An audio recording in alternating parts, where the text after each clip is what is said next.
Hi, everyone. Thanks for joining us today. I'm Megan McFerrin, and I'll be moderating this session. So today we have an amazing speaker, Fallon, joining us, and she's going to be giving you guys some great insights on personalizing your B2B marketing efforts in Pardot. So with that, I'd like to introduce our speaker, Fallon Chataway. Hello. I'm not going to take up too much of your time. We do have an intro session or an intro slide. So we'll get right to it, and everyone can start learning about personalization today. So here we are. Leads are people too, right? The necessity of personalization in B2B marketing and how to incorporate more of it. So we're going to be talking about. Here's our agenda. We're looking at a little bit of intro and experience, right? What do you want to know about me? A little bit, personalization. Then the why behind the need for personalization in B2B, right? We think of it in B2C a lot, but in B2B, it's still necessary. And then, of course, the how to incorporate more of it. I will show some Pardot examples, and then hopefully there'll be time for Q&A, but if not, go ahead and type it in the chat, and we'll stop when we can. So who am I? I graduated in PR a long time ago, before Pardot was around, from a little college in Louisiana, Nicholls State University. But most recently, I got my Master of Science in Marketing from FIU. And then a couple of brands that I've worked with. I've been in tech, been in professional sports. I helped implement the Pardot instance at ExxonMobil, so oil and gas here in Houston, professional golf, and most recently I'm with ClassPass. For risk of losing half of my audience, I'm going to go ahead and say go Astros for this series. Astros in 7. And this is my family. I have 4 boys, my husband, all teens, all the sports, all the time. So in seeing this, we're going to keep in mind behind each company, behind each buyer, behind everything we do is a human, right? They have all, gone to school at some point somewhere. They have all had a past at certain companies doing different things with growth. They have families. All of these things build into our marketing a little more, even in B2B. How do we know that? Personalization sounds like a no-brainer, right? And it is. But when it comes down to it, everyone in the marketing department is super busy. Multiple campaigns, deadlines everywhere, and personalization usually gets put on the back burner. I'm going to urge you not to. In fact, your campaigns should have little mini campaigns within them that accommodate for more personalization measures. In a 2020 Salesforce report on personalization, 97% of marketers reported a measurable lift from their personalization efforts. We really don't want to be that 3% that doesn't, right? If you can see that it works, let's go with it. In that same report, 78% of marketers use personalization as part of their email campaigns. Look, email's the easiest channel, but we're going to go a little bit further in this session. On the flip side, from the State of the Connected Consumer Salesforce report, 75% of business buyers expected vendors to personalize engagements to their needs. No longer does a one-size-fits-all marketing campaign do the trick. Leads are not companies. Leads are humans who work at companies. We need to adjust for the more human element. So what not to do? We're not going to be the bad date. So if you look on the left versus the right, this is what we're looking for, right? No one likes that date that barely notices you're there. Buyers don't like when companies don't notice that they're there either. Let's use our first-party data. Let's enact some progressive profiling. What about those that only talk about themselves? Well, that's great. I'm glad Company X is, top of this, first of this, cheap. That's wonderful. But what are the specific needs of the customer? I Googled X because I'm having a problem with Y. This is how a company can solve those problems. Then what about when they tell you the best over and over and over? Well, that's wonderful. But buyers, people at these other companies, right? They want to be successful as well. Your tool helps them become successful. So let's be successful together. It's much better than just having the best product. And then, of course, if they ask you to marry them immediately, well, that's just overambitious. But that's why we have a journey, right? We're not saying, oh, you Googled us, great, buy this.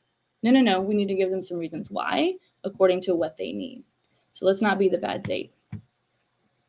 So here we have leads. They're humans, right? What kind of leads do we have? What kind of prospects are there? What kind of humans are there? When I worked for the Astros, I marketed fans. Well, the fan is a completely different kind of buyer than when I marketed to a studio owner or an HR professional with ClassPass or an IT professional. Now, people can be both, sure, but we need to be able to market specifically to what they need, what type of buyer they are. So what are some buyer persona types? Everyone knows decisive Daniel, relationship Rachel, analytical Alan, consensus Carl, or cheap Charlie, right? So then what do we feed them? What do we show them? How do we take them through their journey? Relationship Rachel has a completely different journey. Her fan journey is fantastic, right? She's probably spending all the money at the game. But what kind of relationship does she have with a ClassPass or an Island or your company, right? She wants to be included. She wants to be involved. She wants to be part of a team. Help her become part of your team, and you guys can be successful together. So you can play into that from B2C to B2B, but B2B is what we're here for today. So make sure that we take the time to define our buyers and understand who they are as humans in buckets, right? Because we can't do it for every single person, but in buckets, and those buckets are our personas. So now how do I use personalization with Pardot? Okay. You likely already know about scoring and grading, right? Grading is what you are looking for. Scoring is what they're looking for. How interested they are in you versus how interested you are in them. We also have the buyer group definition to encompass documented trends and habits of your biggest customers, your most frequent customers, and even your close lost opportunities. If you work backwards from everything, then you can define your personas. You can define your groups. You can understand what to go for or what not to go for. And then from there, we're going to use dynamic content to integrate things we know about those personas or individuals. You can do that on a landing page. You can do it in an email. You can choose channels based on these personas.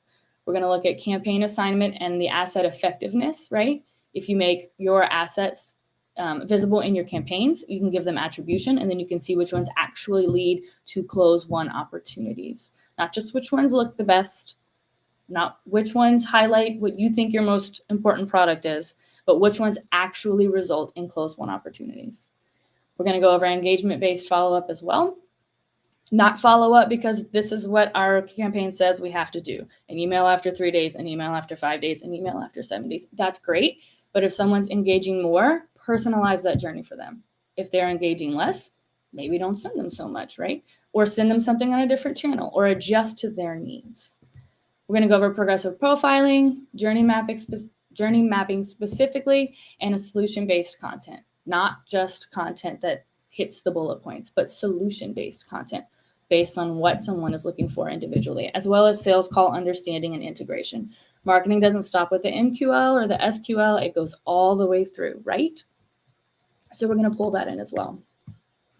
So this is my favorite quick win. It's super easy, but let's start with something super easy, right? Something you can go back, take from this, and do tomorrow. You can get creative on what you show someone on your Pardot landing pages based on what you know about them in your dynamic content. So a really easy one is however you pull in your geo-based data, right? So say you're assigning based on IP or the phone number, or you're specifically asking them what country or state they live in, you can take that data and you can pull it through to dynamic content.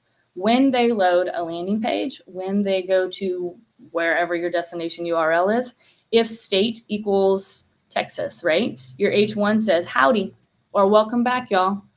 The image at the top is the skyline of Houston, right? If your company is based in London, is based in New York, is based anywhere, and you are trying to reach SMBs, right? You're trying to reach me in Houston. You're trying to reach me as a person, and I pull up the landing page and it's recognizable to me, right?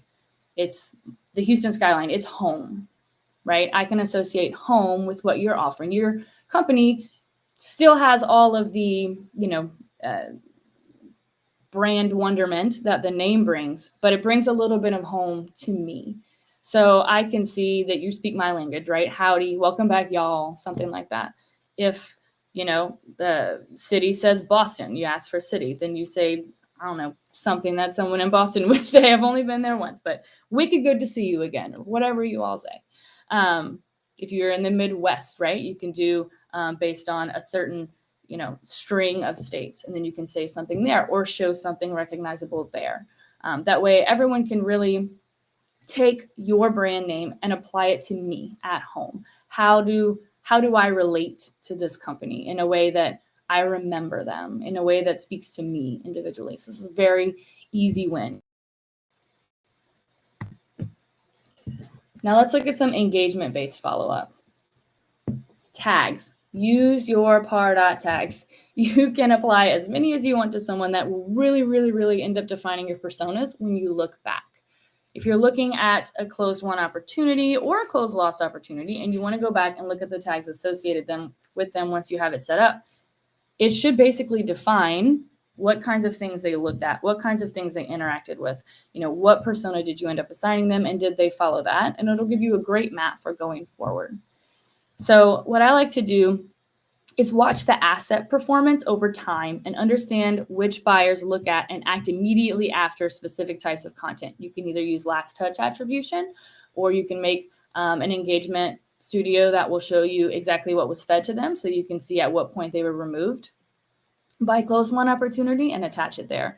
But either way, you can look at what they interacted with and then add a tag to them. You would expect that Consensus Carl loves testimonials and recognizable brand case studies, right?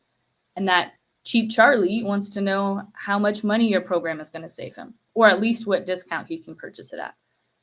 Analytical Alan likely wants to look at data. You can search, and this is one of my favorite ones, right? It's the automation rule that does asset type equals plus your campaign UTM, right? Because if you have these mini campaigns for personas, then your Google keywords are going to bring them to a landing page that shows these specific case studies that Consensus Carl wants to see, or data that Analytical Alan wants to see. When they follow these things and check these boxes, then you apply a tag to them. You apply the consensus tag. You apply the analytical tag. You apply the cheap, whatever it is, that will kick off their engagement studio. And then you can send them the documents and the content that is right for them. Analytical Alan may not care at all about testimonials. Why are you going to send him the testimonials? Because it's your second touch point in your journey. That's not personal to Alan, right? So you can use the engagement to send them what they need, right? And tagging is a great way to do it. Some of these slides are going to have a hot tip for you. Feel free to take the notes. It kind of makes it easier for you if you want to take these back. But tags can also be added to your custom redirects. So if you're setting up your custom redirects as well, and that's what you're using in your, tweets or in any of your ads, you can follow them through as well. And that will absolutely help you make it a little bit easier to follow them through based on engagement. Here's another one, and this is your greater customer understanding. This is your human element being applied to the journey specifically. Right now, Gong is hot. It's an excellent tool for understanding what prospects and customers are saying once you pass them on to sales. I love to go back. I always schedule some time each week to listen to what is happening in the sales calls, right? Is there some product feature? Is there some need that's being repeatedly asked on that first sales call or second sales call or what have you that you can now start incorporating earlier in the journey, right? So say there's some feature or some question that is asked about more than 50% of the time. That probably means you have a hole in your content, and that type of persona, that type of user, that type of human really wants to know about this, and it's not being presented, right? Maybe your company thinks that feature X is the best feature, and it might be, but to some people, they're looking for feature Y. So now you know, let's make some content for that. Takes a while to create content, that's fine. Let's integrate it in an email, right? Let's send a specific email. Let's test that out. Let's do an A/B test of this other email that's relatable where we put that in, see if it really comes to fruition, and that's what people want to see more, and then incorporate more of it, right? It's another hot tip on this slide. Many times you'll find that these topics will help you with your keyword management and PPC and SEO as well. Maybe you can do a blog post. Maybe you need to add it to your keyword strategy for your PPC. Maybe incorporate it in other channels, tweet about it. Do something that will help you understand, what they're looking for, integrate that as far as your sales team is concerned. If you don't have Gong or something like that, then just schedule a time to either sit in on calls with sales or meet with them. Let them know you're going to meet with them in a week. Can you please, keep a tally of features or problems or questions asked that you hear most often that you can relay back to marketing so that we can really understand what we need to be serving them a little bit earlier in their journey. And that's a personalization key that's often missed, right? What people usually say, what content do we have today? Great, let's use that. Okay, but we need to understand that that might not be the content that some of your buyers are actually looking for. And it really makes it frustrating if they have to wait so long to get that answer. Then we have campaign management. It's a secret sauce. So earlier I mentioned having mini campaigns inside of larger campaigns. You're really going to need to use your parent to child relationships in Salesforce in these campaigns to make sure that viewing everything correctly and in a way that actually helps you and doesn't become incredibly overwhelming. Please have your connected campaigns turned on between Pardot and Salesforce. It's a best practice and it helps, make everything available in Pardot that you're looking for and understand what your goals are in Salesforce there as well. You can choose the way that you want to roll, but in general, if your main campaigns for product X or whatever is your parent campaign, and then have your personas be your child campaigns, you can roll all that up to a parent campaign and reporting, or you can look at the child level and understand that as well. You can also use your assets as your child campaigns. Either way that works for you, there's really no wrong way, but remember that you can roll up using parent to child so you can really get a better view so that you can personalize and optimize better in the future. Your hot tip here, campaign statuses. That's a very easy way to follow a campaign member's journey. You don't have to just do sent and responded. You can add multiple statuses within those campaigns so that you can actually see them move. A good example is attended versus on demand in a webinar campaign. If someone attends, wonderful. Their journey and their velocity to closed won is probably a lot different than your on demand. And if someone's on demand quite a bit, then you should probably be serving them on demand content more because you likely have a library of it. That's far more personal to them. On demand content, here's a library. Go ahead and look at some other things, right? Make sure that you're working backwards from success and backwards from failure. Is there an asset that you have attribution towards that doesn't lead to any closed ones? Okay, cut it or revamp it, right? Or is there something that you have a closed won opportunity that was great and these are the steps they took to get there? Wonderful. Now take it that personalization layer lower. What kinds of buyers did we talk to? What kinds of influencers to this purchase did we talk to? How do we go after them? And then you just duplicate that for those types of buyers, right? Then optimize along the way as your campaign is running. Which form did they complete? What were the keywords they used? Do it for your major campaigns first, and then go back and dissect all your smaller ones. If you have things that are time sensitive, you always think to use that, right? Good example, Christmas. We do this at Christmas time, or New Year's, we do New Year, New You, or something wonderful like that. Well, that's great, but that's personalization for time, not for humans. Now take that and apply it to the people, right? New Year, New You with something for that persona. New savings, right? Cheap Charlie's gonna love it.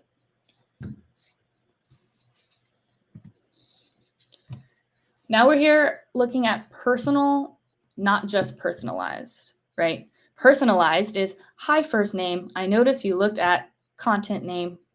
Great, that's wonderful. And you should definitely have that, okay? It jumps out at them. We see it during the email scan versus read, right?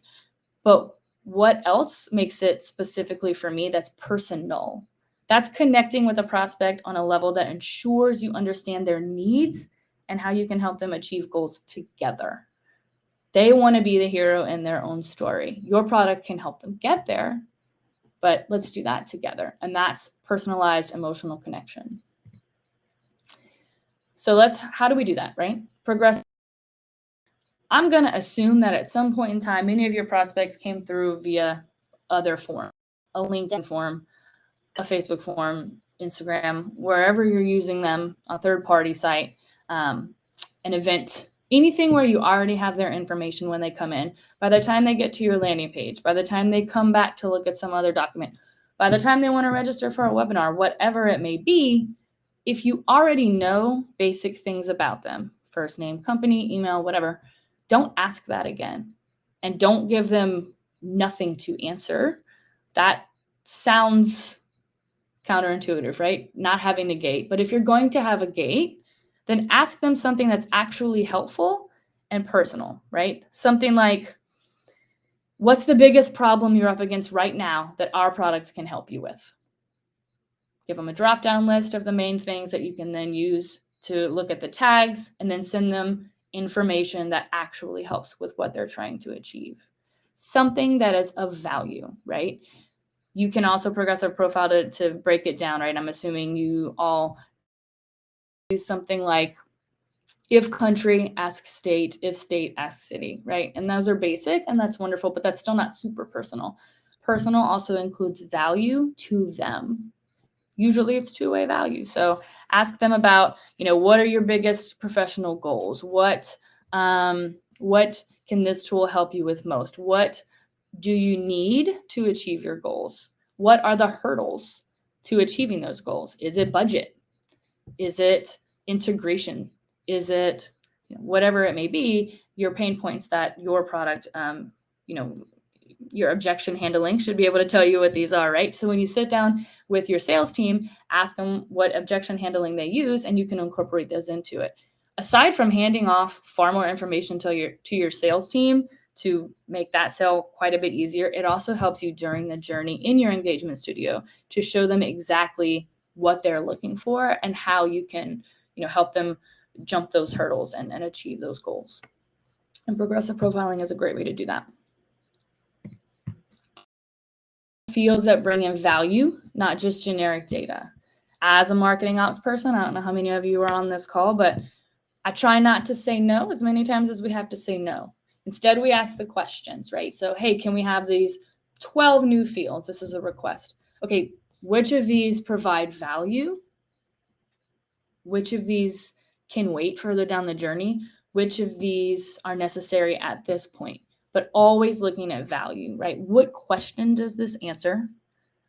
Otherwise, I guarantee you're just adding additional fields, making it far more difficult for the prospect for no reason, right? If I'm asking them something super specific, like what's your biggest problem that you're up against right now that our product can help you with, I'm far more apt to answer that for you because I know that you are now going to answer my question.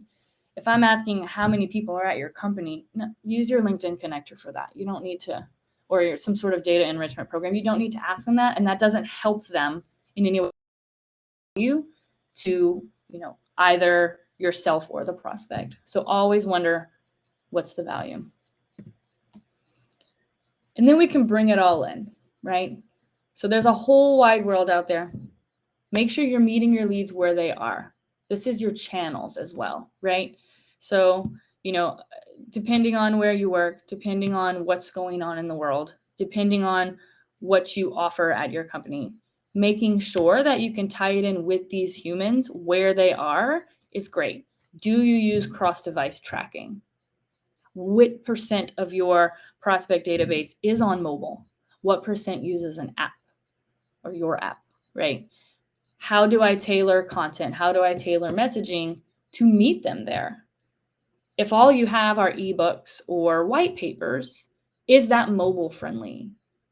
Is that the piece of content that I want to be providing when I go into my email and see that, or my email statistics in Pardot and see that 85% of people are on mobile? Okay, well, let's try and pivot. Let's try and go back to those personas and say, we don't have time to redo all of our content for mobile or all of our content for app friendly. But what we can do is look at our persona types and then pick one or two things that apply to those people. 2 things of data for analytics, 2 things of relationship for the relationship persona. Develop those, put them out there onto the app, make them, social posts if that's where everyone is. How are you going to take what you learn about them and then use it to help them?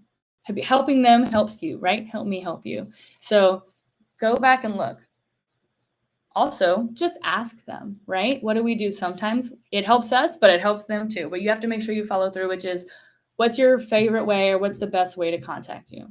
And then the drop down is phone, email, whatever. They choose phone, and the first thing that triggers is an email. No. If they choose phone, you suppress them, right? Suppress them for X amount of time, or suppress them indefinitely until they choose to opt in and have them call. Either way, use the information that they give you to customize the journey, and never be afraid to just ask them. If you're never afraid to add more fields to a form that ask things like country, state, role, industry, then don't be afraid to ask them things that actually help them and help you help them. Where did you hear us? Not really helpful for them, right? Use your UTMs, use a little bit better tracking, something like that. If you need to ask it, fine, and don't feel bad asking it by any means, but make sure you add one question of value that helps you to tailor the campaigns to them, tailor their journey. Remember that 75% they expect it, right? The 75% expect a personalized journey. If you never find out, you will not be able to deliver that to them, and they're far more apt to answer that. It's my super secret example. It's one of my favorite ones. This pasta company went out and made a playlist for each individual type of pasta to the exact cooking time. So if you're cooking penne, there's however many songs on here that it takes to achieve perfectly cooked penne, right? So you can play the whole playlist or something like that. What demographic is this? What persona is this? Do I send this to everyone? No, probably not. Is this BDC? Yes. Can it be used in B2B? Also, yes. Any kind of way that you can connect with someone, where they are, how they like to receive information or data. Do they use Spotify? Do they listen to podcasts? Do they incredibly personal? I read some study the other day about an individual's heart rate will adjust based on the music that they're listening to, like with the beats per minute or whatever. I mean, it's incredibly personal to a specific demographic, maybe more than others, or a specific persona, maybe more than others. But what it does is it creates recognition with this brand. It makes it a good time, right? I'm not just making dinner for my family when we all have to rush out to soccer practices and whatever, but also we can play this music and it's solving a problem, which is, I never know how long to cook the pasta for, or I never know how long to cook the rice for, or whatever it is, right? Like, it solves a problem in a fun way, and it's personal because I will remember that, and it was a good time. It's emotionally personal to me. Super fun. It hits a certain demographic for sure. And then, I'm not saying to mimic this exactly. There's a way. Social is extremely popular right now, and you can integrate certain social channels with Pardot as well. So use a way to pull in some of your habitual data from these users, some of your second-party data. If you are using second-party data with Salesforce, you should be able to get some of this information specifically to understand more about your prospects and their demographics, as well as their persona through your own first and third-party research, to be able to say, let's try something that's a little more personal. Let's try, turning this white paper, which is so, word heavy and text heavy and takes a long time. And let's try to now format it for relationship Rachel, right? How are we going to take this and make relationship Rachel care? Because she probably doesn't care. Analytical Alan probably loves it. But we need to now not give relationship Rachel the things that are appropriate for analytical Alan, unless she shows us that that's what she wants. Interacting with those things. But in general, these personas, and if you look backwards from your closed won opportunities, you'll understand that there is a pattern to some of this, and you can set them up for success that way. So, maybe relationship Rachel is probably on social media. That's where communities gather, right? Do you have a forum? Is there some sort of community element that she might want to join eventually? That's wonderful.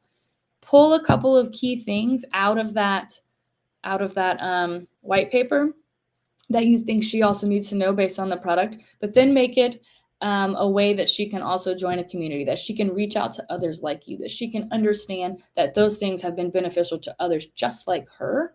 And there's a place for them to discuss that. Those are the types of things. And then offer her that content, right? And not specifically in the email text, but you know what I mean.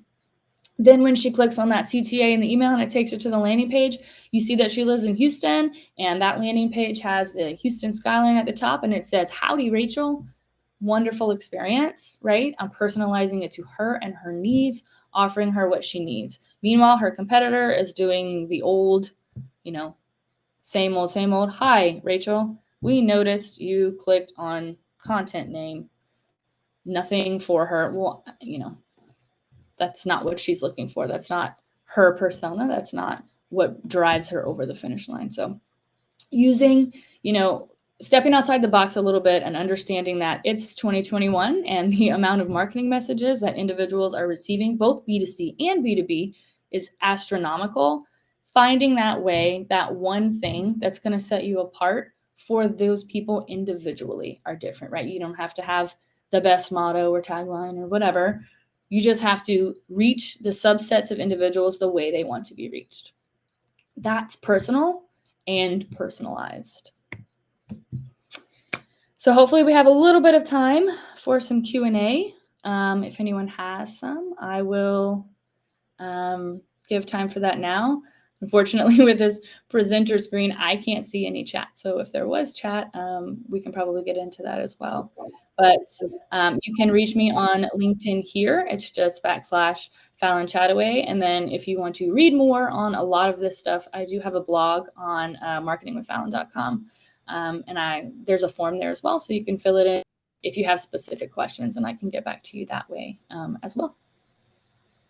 Yeah, thank you, Fallon. That was such a good conversation. I especially loved your super secret example at the end. I remember seeing that campaign myself and being very impressed with it. But like Fallon mentioned, we do have a few minutes left for Q&A. So if you guys have any personalization specific questions, feel free to drop those in the chat and we'll walk through them.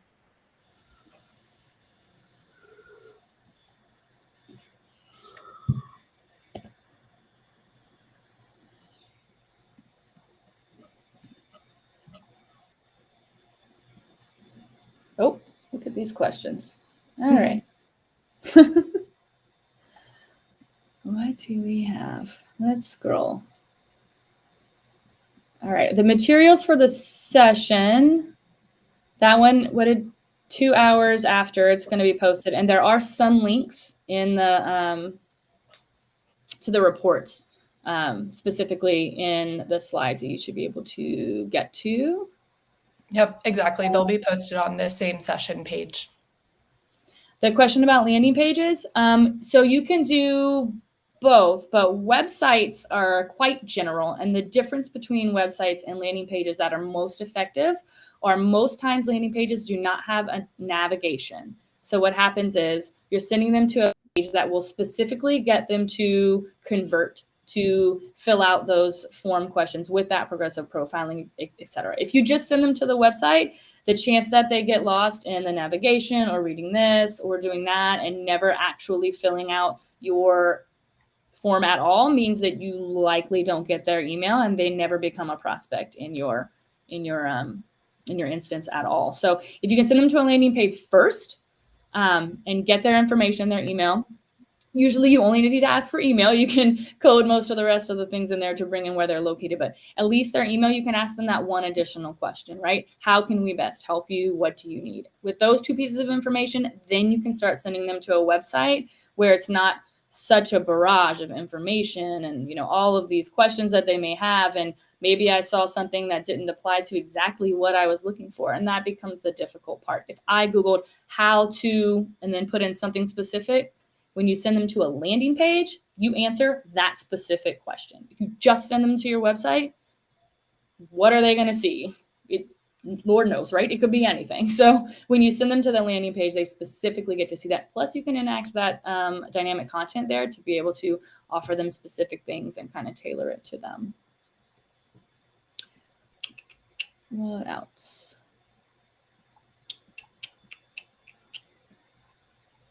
Yep.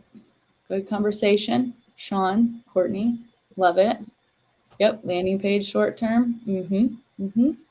A plus. Yeah. We want to send short-term campaigns to a white paper download, but we also have a download page in our resource center on our website. What to do. So on the resource center, that's a great place to ask those questions that I don't normally get asked. So usually if it's a white paper, I expect someone to ask me, what is my role? What company do I work for? What is my country, etc. If I'm just here to download a quick resource center thing, all I need is email. And, if I clicked on something about cost or cost benefit or case study or some sort of analysis, then tailor the question to say, will a cost analysis help me with my main hurdle or something like that. That quick yes or no, it's just a radio, like quick yes or no, that triggers something to sales and they know to follow up specifically on that by the time they get to sales eventually down the road. And you don't have to hit them up immediately, but that data gets stored and then you've now given sales like the dream team information. They can find out company and all that stuff later. That's unnecessary. That's what I expect to find on a landing page. But in a resource center, one question quick, much better experience.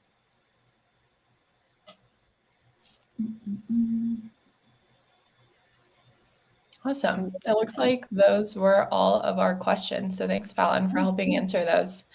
So that concludes today's session. Thanks again, Fallon, for joining us. And a special shout out to all of our sponsors too, helping make Pardot possible. Definitely make sure that you check out the sponsor booths to learn more about what they do. So we have a good next session coming up about integrations with Pardot. So I definitely suggest checking that out. Otherwise, head over to the agenda to check out the full list. And with that, I hope you guys enjoy the rest of Pardot. Thanks, everyone. Thank you.